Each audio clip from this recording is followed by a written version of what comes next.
أزي دامات ميديا ناب أديس أبابا ዝተጓዓዘ ጉጅለ ልኡኽ ሰበስልጣናት ትግራይ እንታይ ገጢምዎም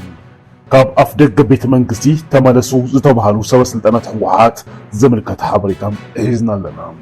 ፕሬዚደንት ታደሰ ወረደን ቀኒዕዎም በፕሬዚደንት ታደሰ ዝተመርሐ ጉጅለ ልኡኽ ትግራይ ምስ ዝተፈላለዩ ኣካላት ዝገብሮ ዘሎ ዘተ ጽቡቕ ውጽኢት ረኺቡ ተባሂሉሎም ናይዚኦምን ካልኦቱን ዝሓዘ ዕለታዊ መደብና ክሳብ ፍጻመት መደብ ምሳና ጸኒሕኩም ክትከታተሉ ዕድመና እዩ። ፈለማ ግን ነዚ ቪድዮ እዚ ቅድሚ ምርኣይኩም ላይክ ናበልኩም ክትጅምርዎም ንዕድመኩም። ከምኡ ድማ ነዚ ቻነል ሓደሽቲ ዝኾንኩም ሳብስክራይብ ብምግባር ቤተሰብና ኮኑ።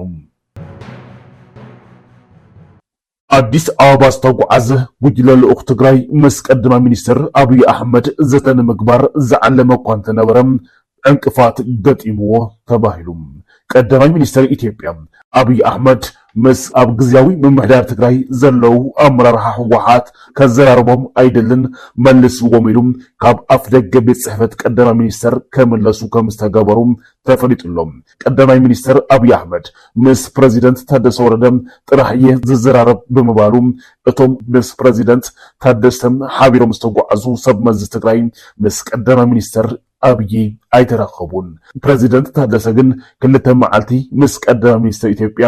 አብይ አሕመድ ዘተ ከም ዘካየደን አዎንታም ውጽኢት ከም ዝተረኸቦን ይሕበረሎም። በተመሳሳሊ ዜና ምስ ቀዳማይ ሚኒስትር አብይ አሕመድ ዘይተራኸቡ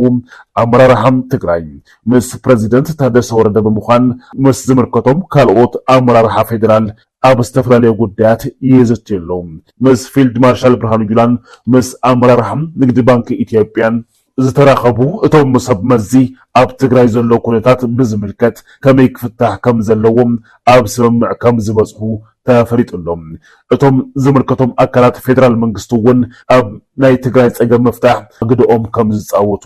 ቃል ኣትዮም ከም ዘለው ተፈሪጡሎም። ብሓፈሻ ፕሬዚደንት ታደሰ ወረደ ናብ አዲስ አበባ ዝገበሮ ጉዕዞም ውጽኢታዊ ከም ዘሎ እዩ ተፈሪጡ ዘሎም። ፕሬዚደንት ታደሰ ወረደ ቀኒዕዎም በፕሬዚደንት ታደሰ ወረደ ዝተመርሐ ጉጅለ ልኡኽ ምስ ዝተፈላለዩ አካላት ዝገብሮ ዘሎ ዘተም ጽቡቕ ውጽኢት ረኺቡ ተባሂሉሎም። በፕሬዚደንት ታደሰ ወረደ ዝተመርሐ ጉጅለ ልኡኽ ግዚያዊ ምምሕዳር ትግራይ ምስ አመራርሓ ባንኪ ንግዲ ኢትዮጵያ ዘትየሎም ማሕበረሰብ ንግዲ ትግራይ ብሰንኪ ዝተፈጸመ ጽንተታዊ ኩናት ዝተፈጠረ ውህሉል ዕዳን ወለድን ንህልው ኩነታት ትግራይ ዘይተረድአ ንክትግበር ዝወፀ ቅፅዓትን ከምኡውን ብዛዕባ መመሓየሺ ኣዋጅ ግብሪ 1395 እዝባር 2017 ካልኦት ተዛመርቲ ደንብታትን መሰረት ገይሩ ዘጋጥሞም ዘሎ ጸገም ግዚያዊ ምምሕዳር ትግራይ ብወነ ተረዲኡ ምስ ዝምልከቶም አካላት በመረዳዳ መፍትሒ ክግበረሉ በተደጋጋሚ መጽውዖም ይፍለጥ። ኣብ ቀረባ እዋን ኣብ ከተማ መቐለ ኣብ ዝተኻየደ መድረኽ ድማ ግዚያዊ ምምሕዳር ትግራይ ምስ ዝምልከቶም አካላት በመረዳዳ ጸገም ማሕበረሰብ ንግዲ ትግራይ ንምፍታሕ ብዕቱብ ከም ዝሰርሕ ገሊጹ እዩ። ባንኪ ንግዲ ኢትዮጵያ ሎሚ ኣብ ዕላዊ መረብ ሓበሬታ ፌስቡክ ከም ዝሓበሮም ብሰንኪ ኩናት ዝደቐቐ ቁጠባ ትግራይ ንምልዓዓልን ዝተፈጠረ ሰፊሕ ስራሕ ኣልቦነት ንምቅላልን ባንኪ ንግዲ ኢትዮጵያ ንዘፈራት ኢንቨስትመንትን ኮንስትራክሽንን ዝተጠናኸረ ፋይናንሳዊ ደገፍ ክገብር ፕሬዚደንት ታደሰ ወረደ ምሕታቶም እውን ዕላው ገይሮሎም። ማሕበረሰብ ንግዲ ትግራይ ምስ ባንኪ ንግዲ ኢትዮጵያ ተቀራሪቡ ንኽሰርሕ ዘኽእል ባይታ ኣብ ምፍጣር ግዚያዊ ምምሕዳር ትግራይ ግቡኡ ክፈጽም እዩ ድማ ኢሎም ኣለው። ኣብ ትግራይ ብማሕበር ዝተወደቡ ልዕሊ 60,000 ደለይቲ መንበር ገዛ ከም ዘለው ዝገለጹ ምክትል ፕሬዚደንት ግዚያዊ ምምሕዳር ትግራይ ኣይቲ ኣማኑኤል ሰፋ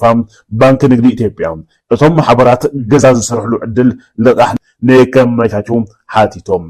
ወኪል ፕሬዚደንትን ምክትል ፕሬዚደንት ኤክስኪዩቲቭ አገልግሎትን እቲ ባንኪ አይቲ ኤፍሬም መኩሪያ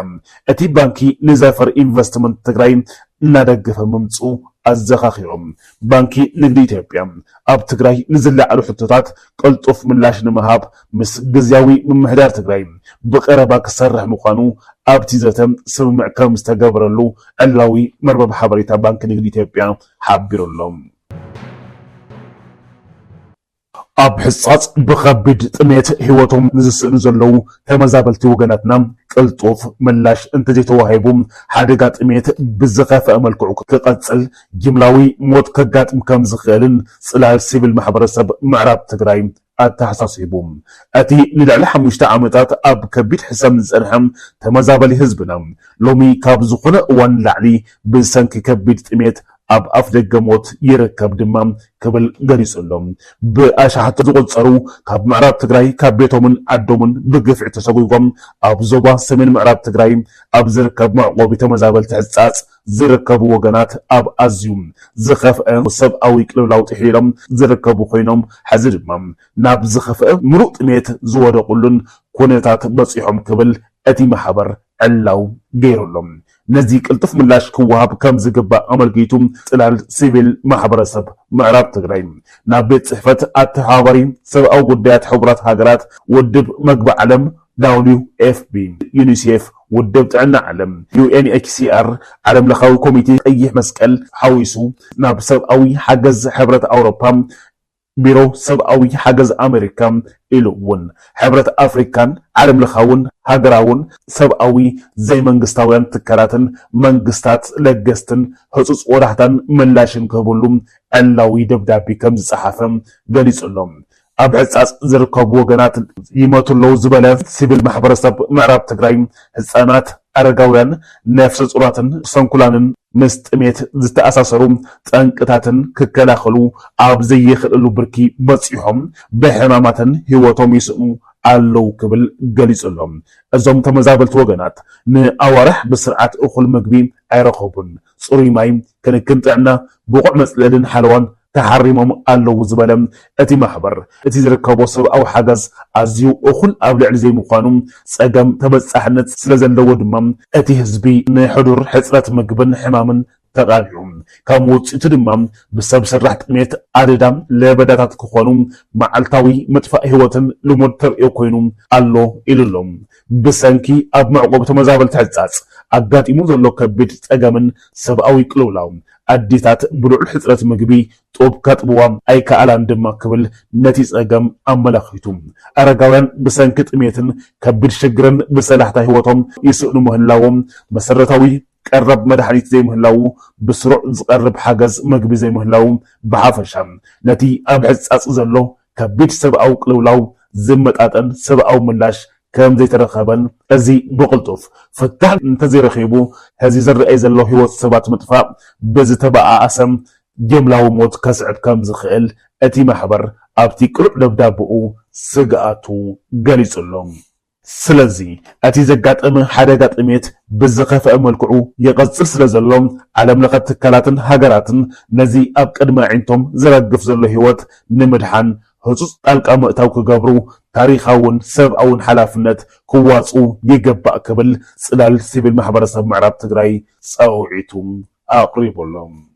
ፍትዋትን ክቡራትን ቤተሰብና ኣብ ልዕሊ ህዝብና ዝበጽሕ ዘሎ ጸገም ማእለያ የብሉን ብጣዕሚ ከቢድ እዩ ሰፊሕ እዩ ህዝብና ናብ መረበቱ እንድሕዳእ ዘይተመሊሱ እዚ ዘላቂ ዝኾነ ፍታሕ ክርከብ ኣይኽእልን ስለዚ ንግዚኡ ግን ክሳብ ናብ መረበቶም ዝምለሱ ኣድላይ ዝበሃል ሓገዝ ብፍላይ ድማ ኣብ ምግብን ማይን ከምኡ ድማ መድሓኒትን ህጹጽ ርብርብ ተገይሩ ክንበጽሐሎም ከም ዝግባእ ኢና በዚ ኣጋጣሚ እዚ ክንጽውዕ ንደሊ ፍትዋትን ክቡራትን ቤተሰብና ብቐጻሊ ብኻሊእ ሓበሬታ ክንራኸብ ኢና ክሳብ ሽዑ ግን ሰላምን ጥዕናን ተመኒና